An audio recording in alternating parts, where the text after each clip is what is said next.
오늘 우리에게 주실 하나님의 말씀 함께 찾아보겠습니다. 디모데전서 3장 말씀입니다. 디모데전서 3장 14절에서부터 16절 말씀까지 우리 함께 찾아서 교독하겠습니다.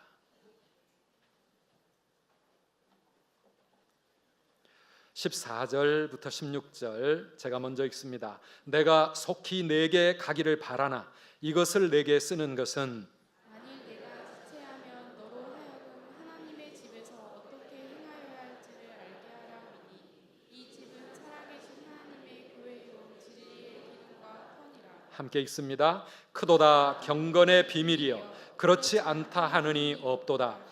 그는 육신으로 나타난 바 되시고 영으로 의롭다 하심을 받으시고 천사들에게 보이시고 만국에서 전파되시고 세상에서 믿은 바 되시고 영광 가운데서 올려지셨느니라. 아멘. 할렐루야.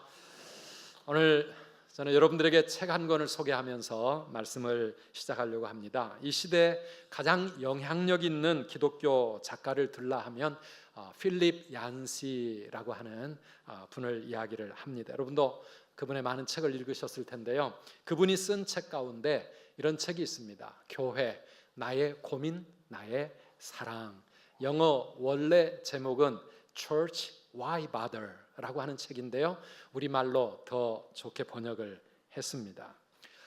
젊은 시절 교회 때문에 많이 고민하고 방황하다가 마침내 교회를 떠났던 그가 어떻게 다시 교회에 돌아왔고 그 교회를 사랑하고 섬기게 되었는지 이 필립 얀시 자신의 이야기를 기록하고 있는 그런 책입니다.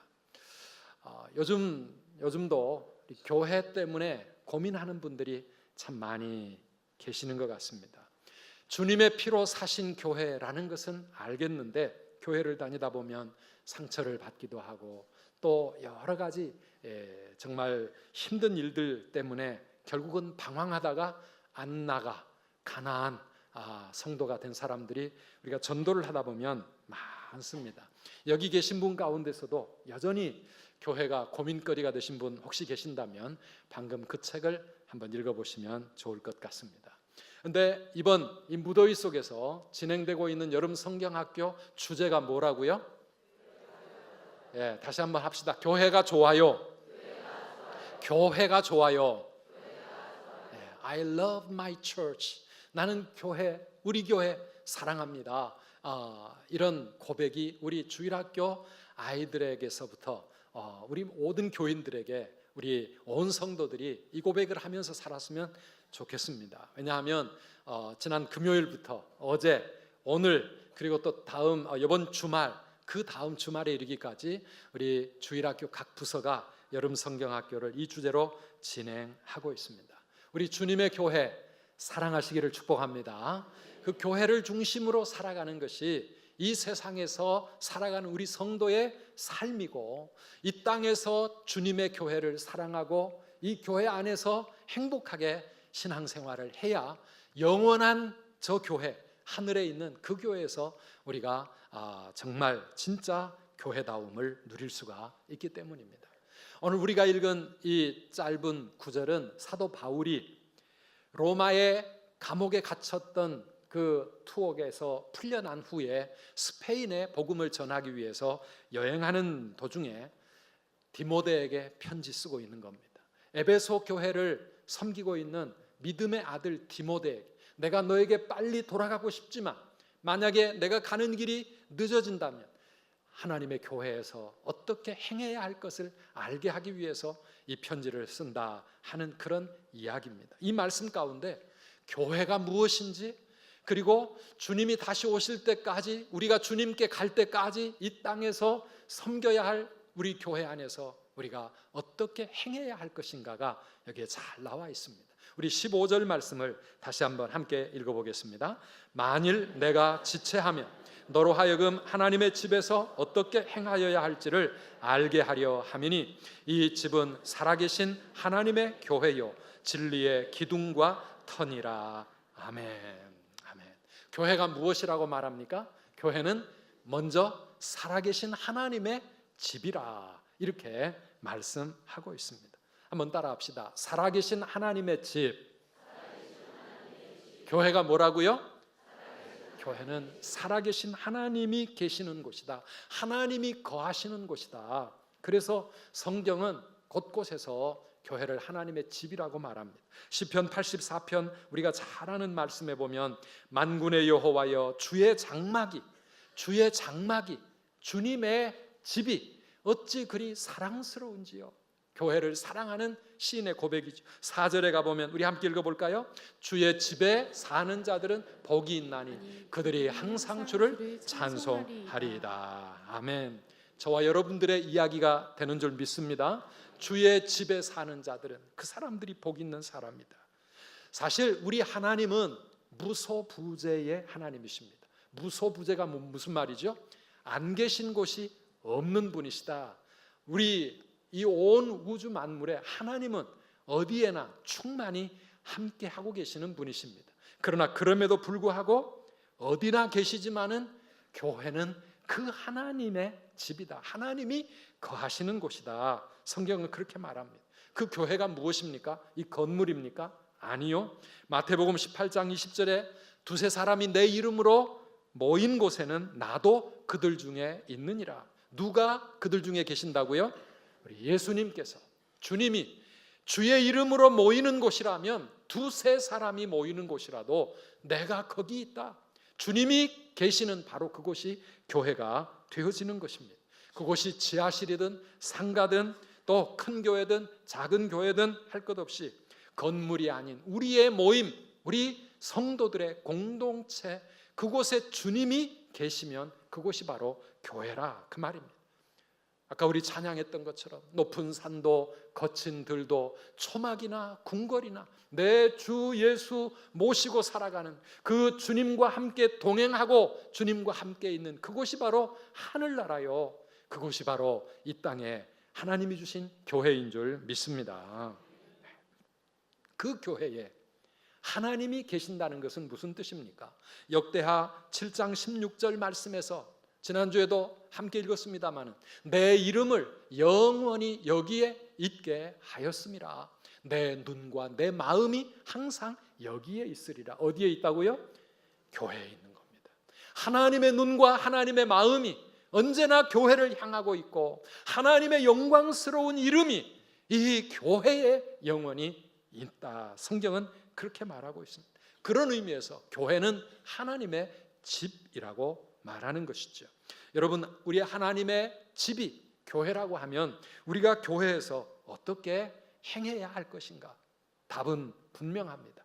하나님이 계신 그곳에서 우리는 우리 하나님을 만나야 될 줄 믿습니다. 하나님을 만나는 곳이 바로 교회라고 하는 곳입니다. 마가복음 11장 17절에 내 집은 만민이 뭐 하는 집입니까? 기도하는 집이라. 내 집은 모든 사람들이 누구라도 와서 기도하는 집이라. 기도가 무엇인데요? 하나님을 찾는 것이고요, 하나님을 만나는 것입니다. 그래서 교회는 그런 점에서 하나님을 찾고 하나님을 예배하는 곳, 하나님께 기도하고 하나님을 만나는 곳이라 그 말입니다. 오늘 여러분 이곳에 왜 오셨습니까? 교회에 여러분 왜 나오십니까? 다른 데보다 시원하니까 나오십니까? 점심 주니까 밥 먹으러 나오셨습니까? 아니면 보고 싶은 친구들 만나러 오셨습니까? 일하러 오셨습니까? 봉사하기 위해서 오셨습니까? 물론 그 많은 것들이 다 포함될 수 있겠지만은, 그러나 제일 본질적인 것, 제일 중요한 건 무엇입니까? 교회에 무엇하러 오신다고요? 하나님을 만나러 오시는 겁니다. 우리의 예배는 하나님을 만나는 시간입니다. 오늘 하나님을 만나고 가시는 여러분들 되시기를 축복합니다. 왜 우리가 교회가 좋다 말하느냐? 왜 교회를 사랑해야 되고 교회 중심으로 살라고 말합니까? 하나님을 만날 수 있는 곳이 바로 교회이기 때문인 겁니다. 사랑하는 여러분, 아무리 크고 웅장한 교회라도, 교회 간판을 내걸고 십자가를 수없이 세워놓은 곳이라도 하나님 없으면 그것은 교회가 아닌 것이지요. 하나님을 만나지 못한다면 그곳은 교회가 아닌 것이지요. 하루 종일 교회에서 여기저기 뛰어다니며 열심히 봉사하고 섬긴다 할지라도 교회 왔는데 하나님을 만나지 못하고 갔다고 하면 그것은 허탕인 겁니다. 사랑하는 여러분, 오늘 하나님을 반드시 만나셔야 될 줄 믿습니다.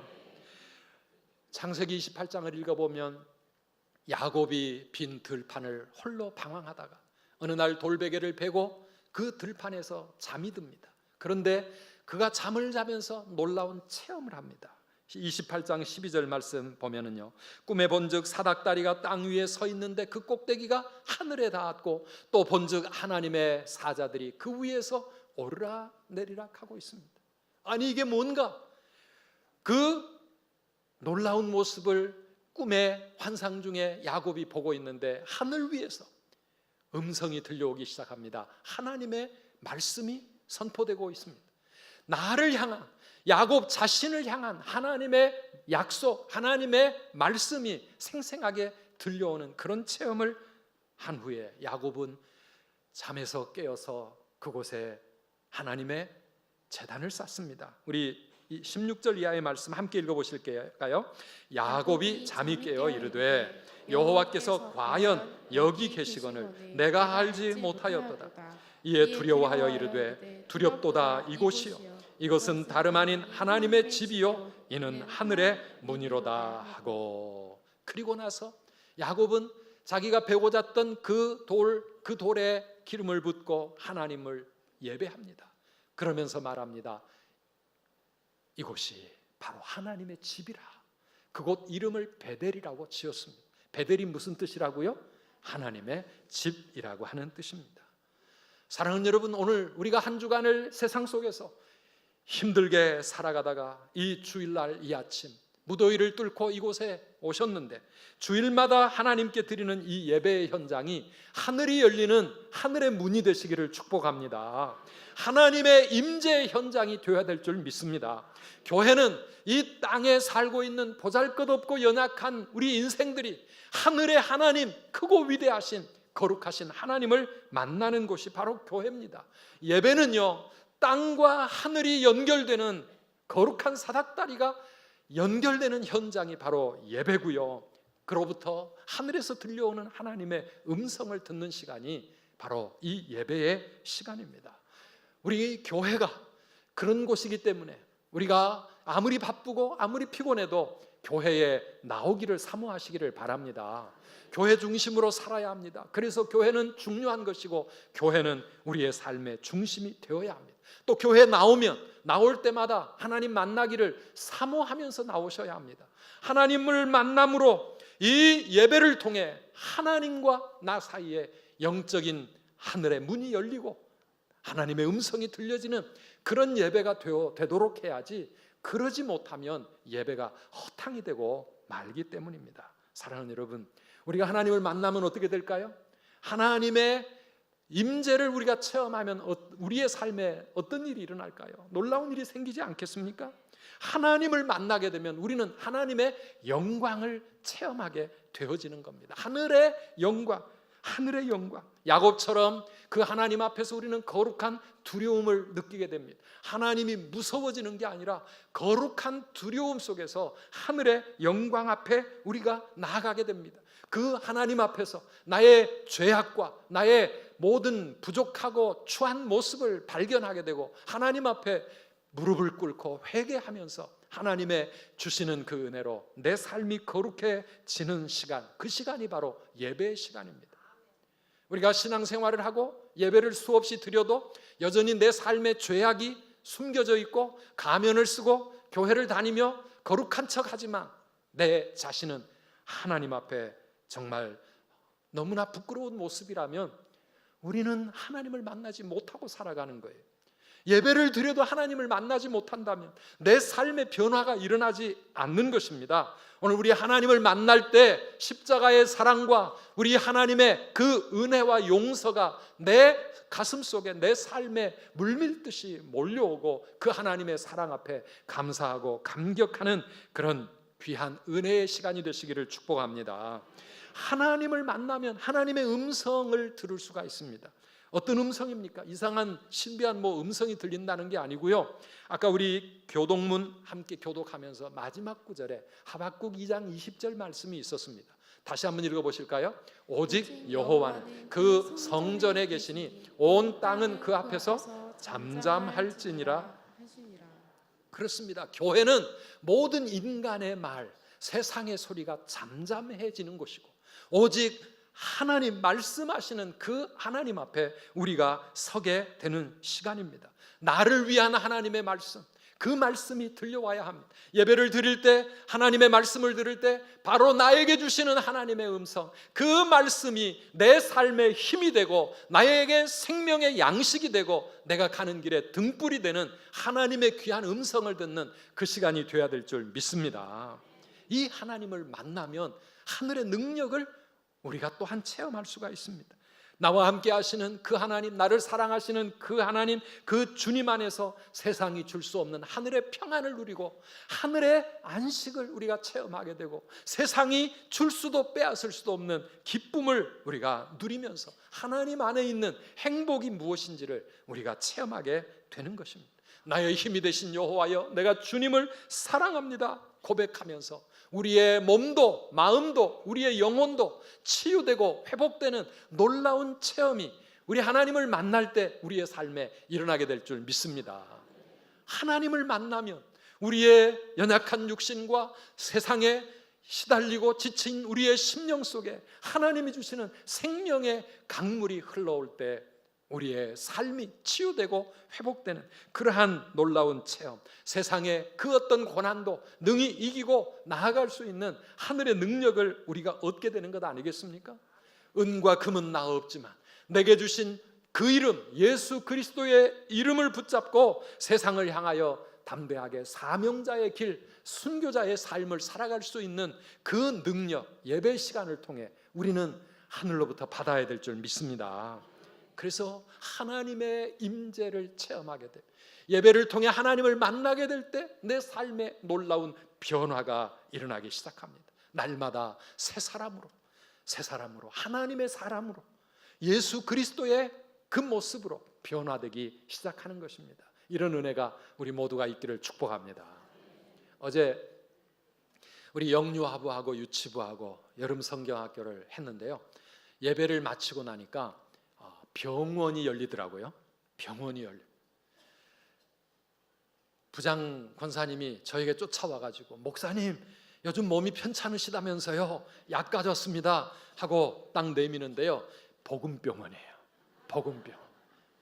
하나님의 교회, 교회가 좋아요. 교회가 왜 좋은가? 교회는 병원이다. 병원이다. 마음이 아픈 사람도 교회 나오면 치료받을 수 있고 몸이 아픈 사람도 교회 와서 하나님의 은혜로 치유될 수 있고 내 삶에 문제가 생겼을 때마다 교회에 오면 우리의 병 하나님께서 고쳐주시고 우리의 삶이 회복될 줄 안다. 이거에 우리 아이들이 지금 배워가고 있는 우리 주일학교, 여름 성경학교란 말이죠. 그러니까 내과도 있고 외과도 있고 뭐 신경과, 피부과, 치과 다 있더라고요. 산부인과도 있을지 몰라요. 교회는 그런 점에서 영적인 병원입니다. 우리의 몸과 마음을 치료할 수 있고 건강하게 회복될 수 있고 죽은 자가 다시 살아날 수 있는 놀라운 하나님의 역사가 일어나는 곳, 그곳이 바로 우리의 교회인 줄 믿습니다.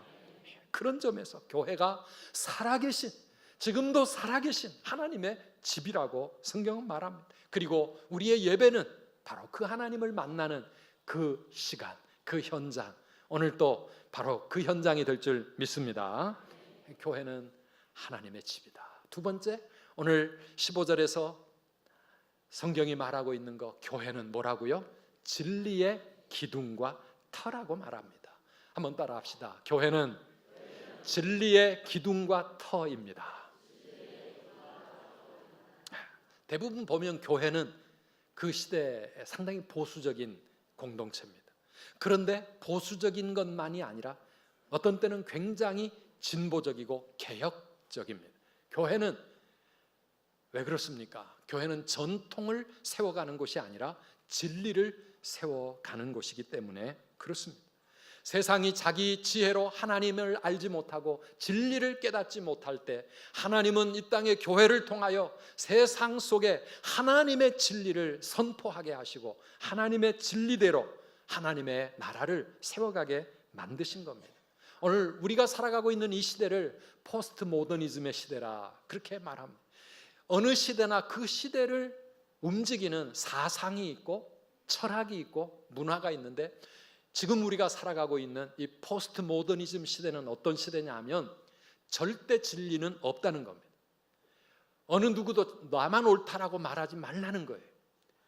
절대적인 진리는 없고 모든 것이 다 진리가 될 수 있다. 이렇게 세상 사람들의 생각이 바뀌어 가고 있습니다. 그게 종교로 들어오면은요, 기독교 너희들만 구원이 있고 너희들만 진짜 진리라고 말하지 말라. 이 세상의 모든 종교에는 다 나름대로 진리가 있다. 이렇게 이야기가 되고요. 누가 어떻게 살아가든지 비난하지 말아라. 다 그 나름대로 자기의 길이 있는 것이고 다 옳은 것이다. 이렇게 생각하는 소위 말하는 다원주의 혹은 상대주의 이런 시대를 우리는 살아가고 있습니다. 그러다 보니까 기독교의 진리는 너무 독선적이다. 왜 기독교 너만 옳다고 그러느냐? 선교하지 말고 전도하지 말아라. 다 서로 인정하며 살아야 되지. 매우 신사적이고 멋진 말처럼 그렇게 들립니다. 그러나 이 세상의 시대는 달라지고 사상과 문화는 변해간다 할지라도 성경은 우리들에게 계속해서 말씀합니다. 영원히 변함이 없는 진정한 참 진리가 반드시 있다라고 말합니다. 세상에 오직 유일하신 참 하나님 한 분뿐이시고요. 그 하나님께 나아가는 구원의 길은 오직 하나뿐이라고 성경은 분명하게 선언하고 있습니다. 오늘 우리는 그 진리를 믿는 사람들 아닙니까? 교회는 그 진리의 기둥과 터라고 말합니다. 여러분, 교회의 기초, 교회의 기둥이 어떤 진리일까요? 마태복음 16장 18절에서 주님은 내가 이 반석 위에 내 교회를 세우리니 음부의 권세가 이기지 못할 것이다. 그렇게 말하고 있습니다. 교회의 기초가 있는 것입니다. 한번 따라합시다. 이 반석 위에 내 교회를 세우리니. 주님의 교회가 세워진 이 반석이 무엇일까요? 이 반석, 천주교는 이 반석은 베드로라고 말합니다. 그래서 베드로가 초대 교황이고 교회는 베드로라고 하는 그 사람 위에 세워졌고 지금도 그러니까 교회의 기초는 교황이라고 말합니다. 그러나 우리는 이 본문을 그렇게 보지 않습니다. 이 반석은 베드로가 16절에서 했던 그 위대한 신앙 고백입니다. 어떤 고백인가요? 주는 그리스도시요 살아계신 하나님의 아들이십니다.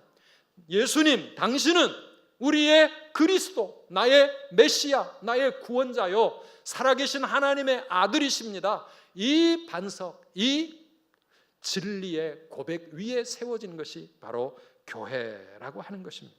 오늘 본문 16절에도 그 예수님에 대해서 계속해서 고백이 흘러나오고 있습니다. 그는 육신으로 나타나신 바 되시고 영으로 의롭다 하심을 받으시고 천사들에게 보이시고 만국에서 전파되시고 세상에서 믿음 받으시고 영광 가운데서 올려지신 바로 그분, 그 예수 그리스도, 그분이 교회의 기초요, 그분이 우리의 진리인 줄 믿습니다. 요한복음 14장 6절에 내가 곧 길이요 진리요 생명이니 나로 말미암지 않고는 아버지께로 올 자가 없느니라 말씀하고 있는데 예수 그리스도, 그분이 진리인 줄 믿습니다. 그분이 교회의 기초입니다. 하나님의 말씀, 성경이 진리입니다. 이 진리의 말씀이 교회의 기초요 교회의 기둥이라고 말할 수가 있습니다. 교회는 그런 점에서 진리의 보루라고 말할 수가 있습니다. 아무리 시대가 변하고 사람들이 변해도 진리를 지켜나가는 곳, 그곳이 바로 주님의 교회라고 하는 것입니다. 요즘 시대 사람들은 어떻게 지금 바뀌어가고 있습니까? 간통죄, 남편이 있고 아내가 있는데 멀쩡하게 가정이 있는데 다른 남자, 다른 여자와 바람 피우는 거 이제는 더 이상 죄가 아니다. 사람들 생각이 지금 그렇게 바뀌어졌습니다.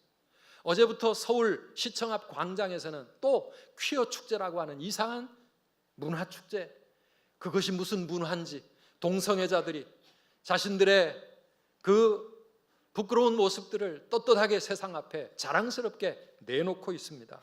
이렇게 사는 것, 동성애가 그냥 정상적인 또 하나의 삶의 방식이다. 그 사람들은 그렇게 주장합니다. 그러면서 자기들을 욕하지 말라는 것이죠. 여러분, 그 문란하고 외설적인 그거 잘못됐다라고 말하면 왜 우리의 인권을 차별하느냐? 그러면서 자기들은 차별금지법을 만들어 달라고 요구하고 있습니다. 오늘 우리는 그런 시대를 살아가고 있습니다. 아마 차별금지법이 만들어지면 제가 이렇게 설교를 하면 저는 감옥에 가야 할 겁니다. 동성애 잘못됐다고 말하면 안 된다는 것이죠. 세상의 죄를 죄라고 말하면 그러면 안 된다는 것입니다. 여러분, 마약에 중독되어서 죽어가는 사람들에게 그렇게 살지 말라고 얘기하는 것이 그것이 어떻게 죄가 되겠습니까? 그렇게 보면은요, 요즘 담배 피우는 사람 엄청 차별당하고 있습니다. 그런데도요, 다른 사람들을 더 건강하게 하기 위해서 요즘 담배 피우시는 분들 보면 좀 불쌍해요.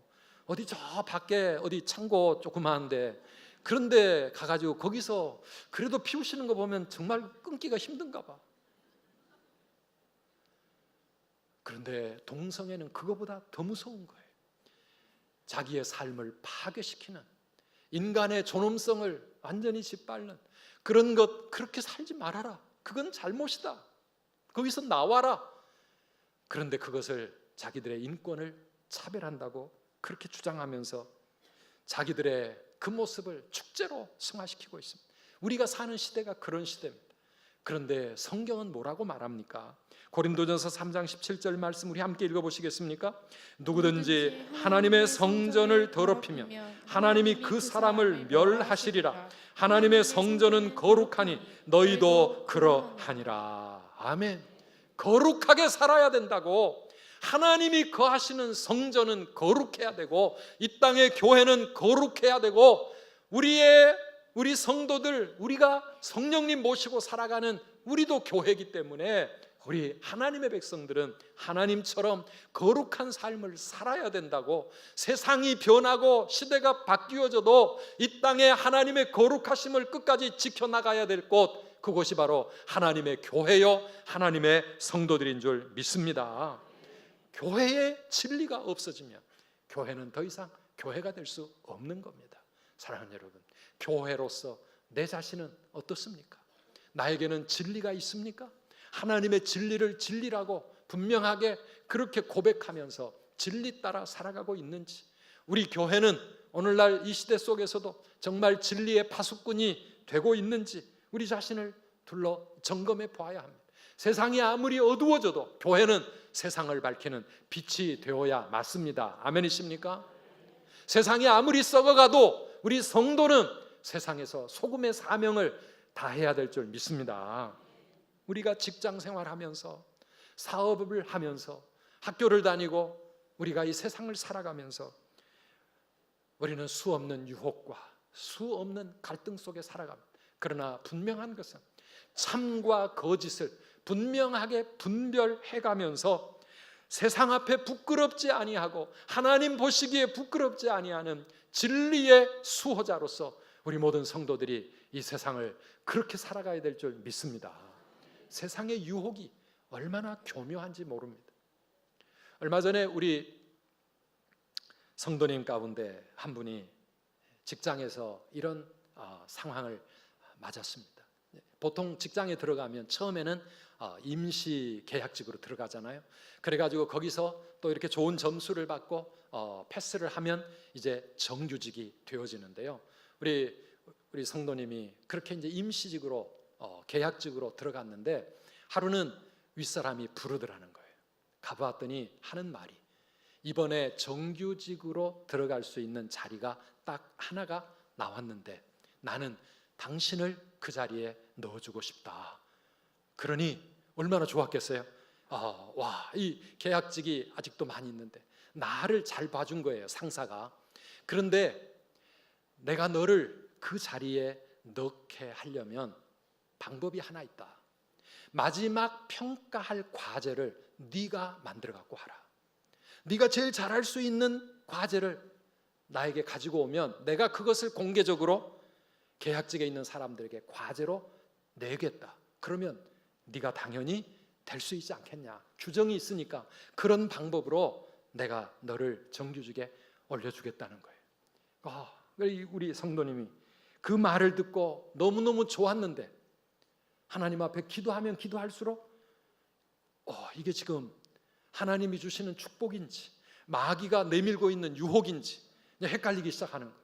이거를 내가 받아들여야 되나 아니면 거절해야 되나. 받아들이면 어떻게 될까? 그러면 정말 나 정규직 되고 싶은데 근데 거절하면 어떻게 되지? 내가 상사 눈에 잘못 걸리고 이제는 이 직장 떠나야 될지 모르는데 어떻게 하나?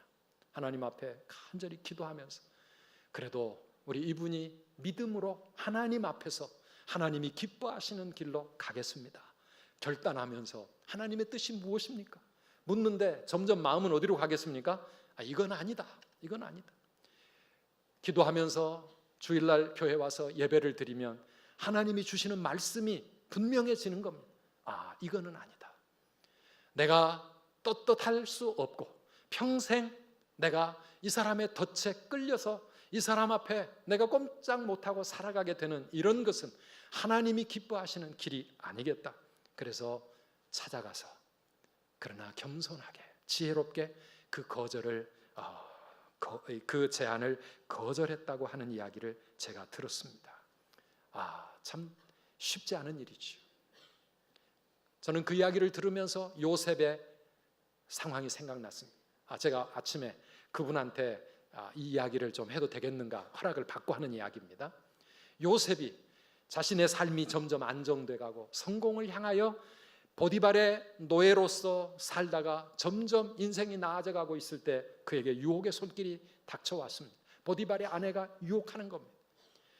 그 사람만 한번 원하는 대로 해주면 내 평생이 보장될 수 있었을 텐데 요셉은 그때 어떻게 결단합니까?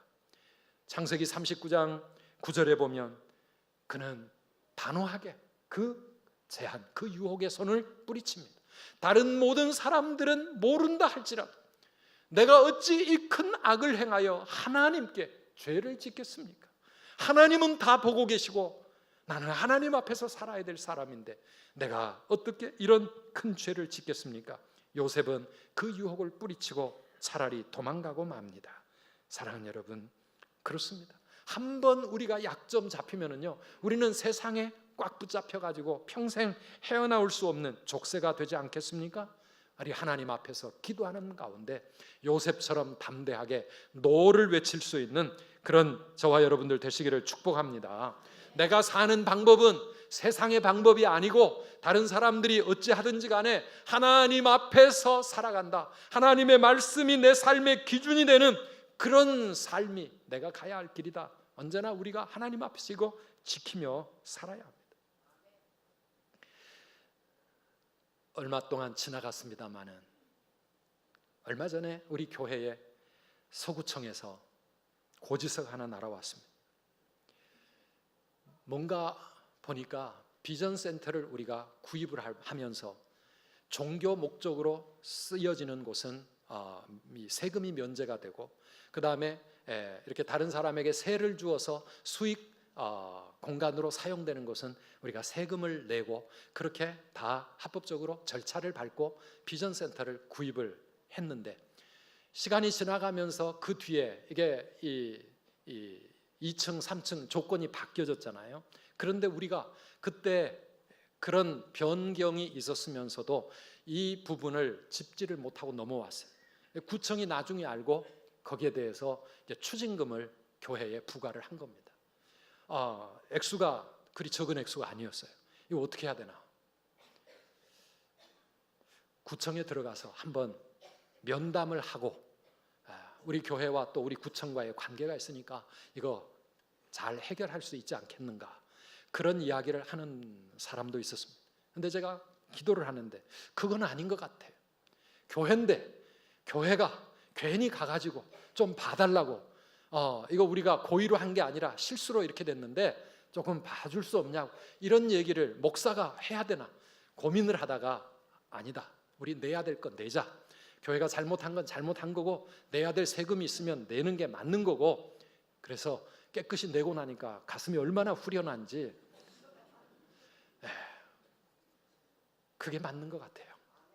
사랑하는 성도 여러분, 언제든지 우리가 세상 앞에 담대하게 설 수 있는 이유는 교회가 진리의 파수꾼이 되고 우리 믿음의 사람들, 성도들이 이 세상 속에서 하나님의 진리의 기둥과 터 위에 든든히 세워져 있는 교회다운 모습으로 살아가야 우리가 세상 앞에 담대하게 설 수 있고 빛이 되고 소금이 될 수 있는 줄 믿습니다.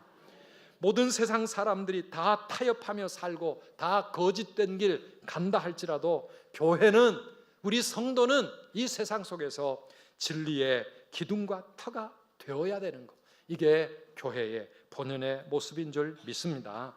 사랑하는 성도 여러분, 우리 교회는 건강하고 행복한 공동체로 그렇게 서기 위해서 끊임없이 몸부림을 쳐야 합니다. 우리 성도님들은 이 교회를 사랑하고 이 교회에서 언제나 살아계신 하나님을 만나기를 사모하면서 이 교회를 중심으로 살아갈 때 우리 하나님을 통하여 세상을 이길 힘을 얻고 진리 안에 하나님이 기뻐하시는 모습으로 살아갈 수 있는 하늘의 능력을 힘입으며 살아가게 될 줄 믿습니다. 다니엘은 이역만리 이방 땅에 포로로 끌려가서 살면서도 하루에 3번씩 예루살렘을 향하여 창문을 열어놓고 하나님께 기도했다고 그랬습니다. 교회를 그 가슴에 품고 살아간 겁니다.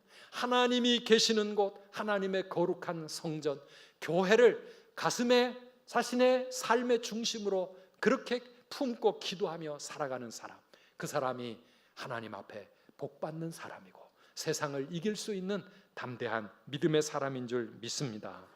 이 세상 풍파 심하고 또 환난 질고 많으나 나 편히 쉬게 될 곳은 주 예비하신 주의 잔, 하나님의 교회, 하나님의 교회입니다. 내 손과 내 혀가 굳어도 내 몸에 피가 식어도 나 영영 잊지 못할 곳, 은혜의 보좌 주의 잔. 우리 찬송가 209장 가사를 음미하면서 우리의 고백으로 찬양하고 기도하겠습니다.